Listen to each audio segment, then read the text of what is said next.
উত্তর জেলার জম্পুহিল এলাকার প্রত্যন্ত গ্রামগুলোতে এখন বদলে যাচ্ছে মানুষের জীবনযাপন। কেন্দ্রীয় সরকারের মুখ্যমন্ত্রী, প্রধানমন্ত্রী আবাস যোজনার সুফল পাচ্ছেন ওই সব এলাকার বসবাসকারী মানুষ। ঘর পেয়ে জীবনে এসেছে নিরাপত্তা, স্থায়িত্ব এবং স্বাচ্ছন্দ্যের অনুভূতি, বললেন সুবিধাভোগীরা।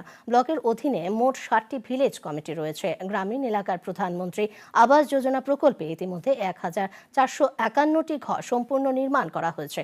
100% সাফল্য এসেছে বলে জানিয়েছেন ব্লকের ভিডিও দেবব্রত রায়। সরকারের ঘর বানায় সে পুরা করতে পারছে না, আমরা এখন ধন্যবাদ জানাই। ঘর দেওয়ার লাগে আমরা খুবই আনন্দিত। আমি আগে বাস ঘরে আমরা থাকি, ছোট ঘর, আর সরকারে ঘর দিছে, আমরা ঘর বানাই এখন থাকি আমরা সরকার ঘরে। সরকারকে ধন্যবাদ জানাই ঘর দিবার লাগে, অনেক ধন্যবাদ।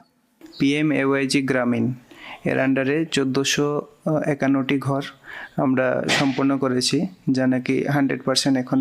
তৎসঙ্গে আমাদের PM জনমনের আন্ডারেও আমাদের ঘর টোটাল সংখ্যা, স্যাংশন সংখ্যা ছিল 688, তার মধ্যে আমাদের 93% কমপ্লিট হয়েছে।